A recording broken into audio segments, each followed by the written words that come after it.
Hey, hi, hello again. It's me, Amy the Baker, and Mr. Bubba, back with another video. Today we're rocking the Winnie the Pooh drip. Pooh Bear drip, Pooh Bear drip. Oh yeah, oh yeah, oh yeah, oh yeah. Oh look, he can sit, kind of. Show them how you can sit. Look at that. You're so strong and so smart. Today, I'm making lemon white chocolate cookies. I love this recipe. It's super versatile. I've done orange and dark chocolate. I'm sure lime and white chocolate would actually be good. I've never tried that. This recipe is really cool because you can cook down fruits like thicker than jam and then substitute that in instead of the lemon juice, and it turns out pretty good. I've done it with strawberries, blueberries, blackberries. I've never tried apple. If I was doing an apple cookie, I'd probably do it differently. I already weighed out the butter earlier so it could soften. This is like creaming method with a twist. So you're gonna do your butter, sugar, eggs, dry ingredients, and then you're gonna add in the lemon juice, and there's some honey and lemon zest as well. What am I looking for? Oh. Flour, white sugar, cornstarch, brown sugar. Did you know this is called a microplane, not a zester? Yeah.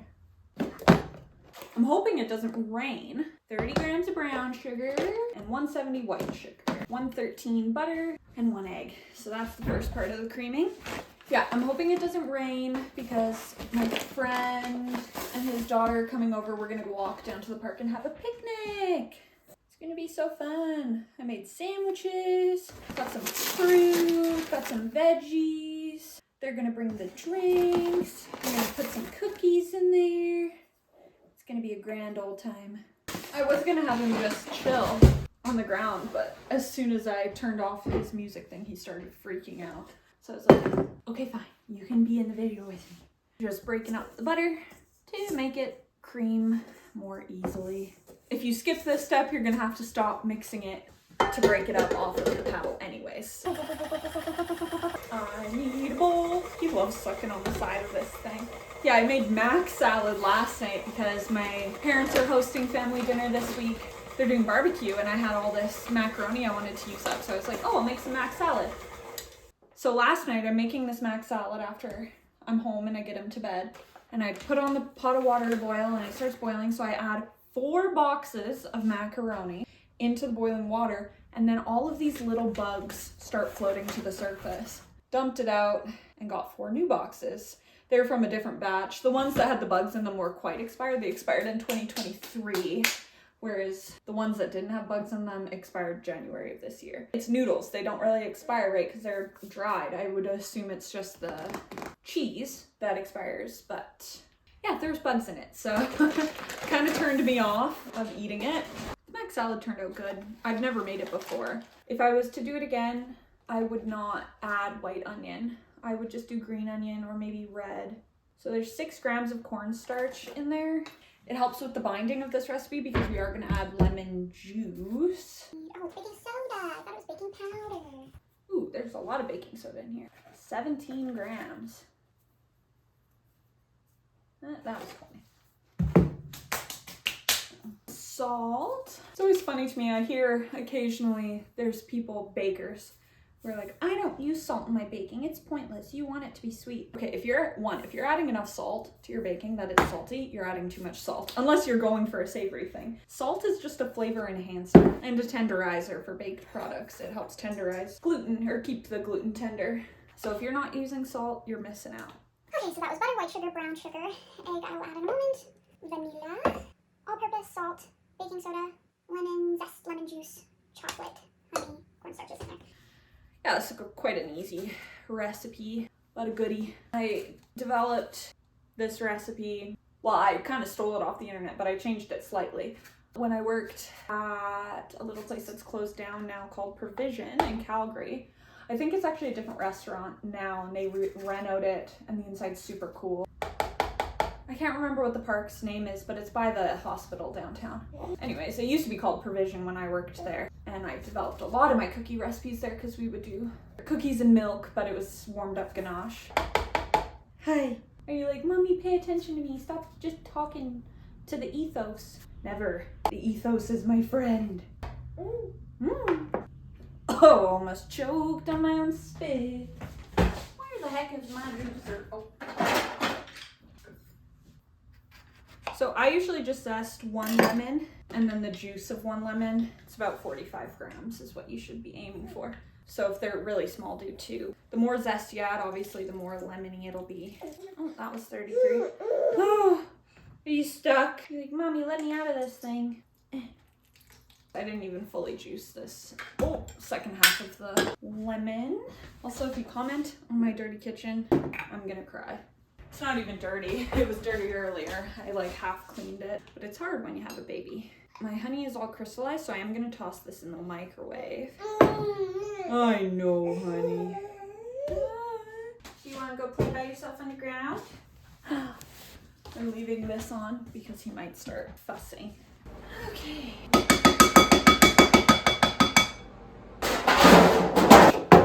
Ooh, gosh, that is warm. Cookies in general are one of my favorite things to make. And then the nice thing too, you can keep them in the fridge for up to 3 days unbaked and bake them as you want them.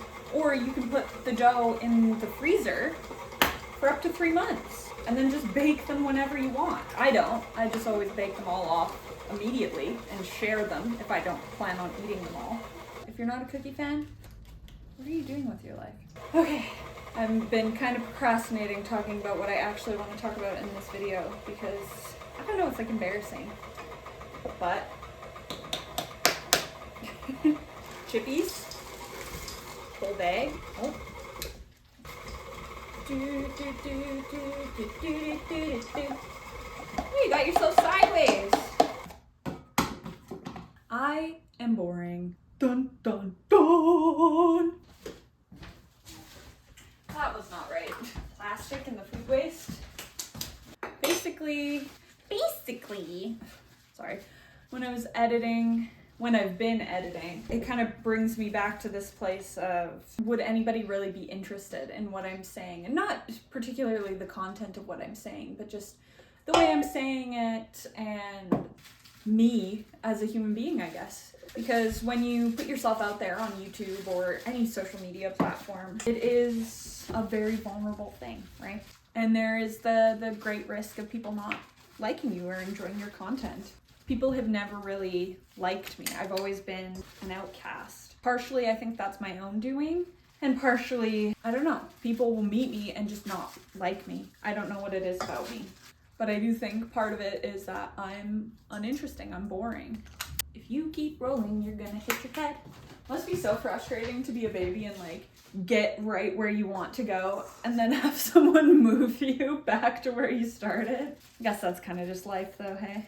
There's 2 instances that come to mind from when I was a kid that just prove beyond a shadow of a doubt that I am uninteresting or maybe just autistic. Number 1 was I was 325. I was like 8. I think it was grade 3 or grade 4, so I might have been 9. Anyways, I was at a sleepover and I was the first one to get there because I showed up on time. We go upstairs and they have like a little computer area. She turns on the computer and puts on like a clip art program thing. I don't know, we had it at the school as well. I can't remember what it is now. But I kept... like, no wonder I didn't have many friends. I kept making this scene and it was like a stage with all these characters on it. And I would get it to the point where it was like, I felt almost done and then the program would crash. And so I'd redo it from the start. And I did this like 2 or 3 times before other people started showing up. And first of all, she just let me, which is hilarious. And it's funny too, I've been seeing her around town. She's a nice girl though. The fact that she let me do it is kudos to her, but also, Amy, bro, that's so cringy and so boring and so weird. Why are you like this? Instance number 2 that I remember was also a computer thing, but it was at my cousin's house and I was alone. So it was less cringy because there was nobody involved but me. I think it would have been around the same time. So I was like 9 or 10 probably. They had this program where you could make comics with Toy Story characters. Might have been all Disney characters. No, I think it was just Toy Story characters. And I made this comic. I was making this comic about Woody and what's the girl's name? I want to say like Wendy. Anyways, the girl cowboy toy. I was making this comic about them, and I was 11 chapters in, which the chapters were like a few pages each. And I realized I'm 11 chapters in and I had not introduced a bad guy. And I'm sitting there continuing animating these comics, and I have that realization of I haven't introduced an antagonist. I don't think I knew the word antagonist then, or if I did, it wasn't in my vocabulary, but I hadn't introduced a bad guy. And then I was embarrassed because all stories, all good stories that we see on media have bad guys that the heroes have to defeat or some sort of story arc. But the comic that I had made was literally just them going back and forth from like the town to the desert, meeting up with different people. So yeah. I'm gonna bake these cookies. Long story short, I am uninteresting. And I've gotten away with it for a long time because one, I'm loud and people mistake that for interesting. Two, I am clever. So I do say clever and witty things, which I guess is interesting, but it's not really when I'm alone. I need people to bounce off of, to be clever, and I like sitting in the background or in the corner and interjecting occasionally. I'm gonna bake these off. They take about 15 minutes or so. I flip the tray halfway through. I will be back tomorrow with a taste test. Like the video, subscribe if you haven't, leave a comment down below if you want to. You don't have to do any of those things if you don't want to, but it would be cool if you did. It'd be nice. It would boost my self-esteem. I'm putting the pressure of my self-worth onto YouTube. I'm kidding, I'm not doing that. I will see you again, right? Oh, hello again. Oh, he sees the cookie. Yes, I'm wearing pajama pants. Shh, you don't see anything.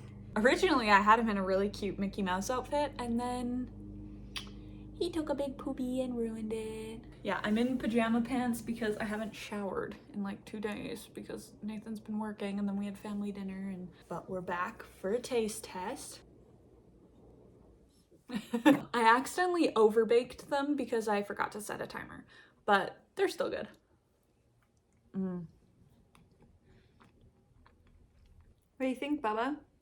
Unsure. I edited what I filmed yesterday. I just wanted to add the point of I'm interested in uninteresting things. I always have been. I mean, they're interesting to some people or else they wouldn't be made, but I love documentaries and, oh, you okay?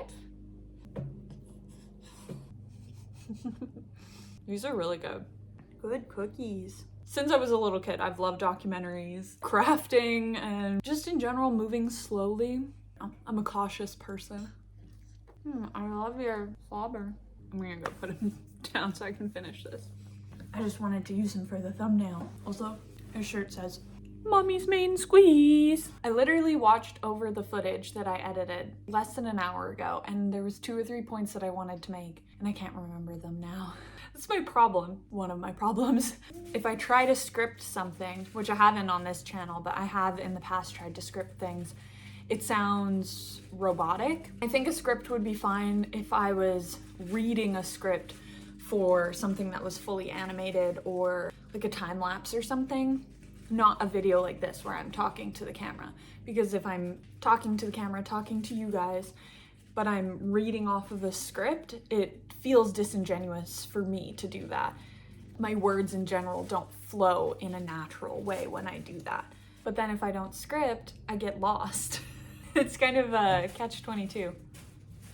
Was that how you use that saying? I can't remember. Every time he rolls, he has to like hike his legs up, grab his feet, and roll over. I definitely recommend trying this recipe. It's really good. Even with these being overbaked, they're still so soft and chewy. That's awesome. Thanks for watching, and I'll see you guys again in the next one. Peace.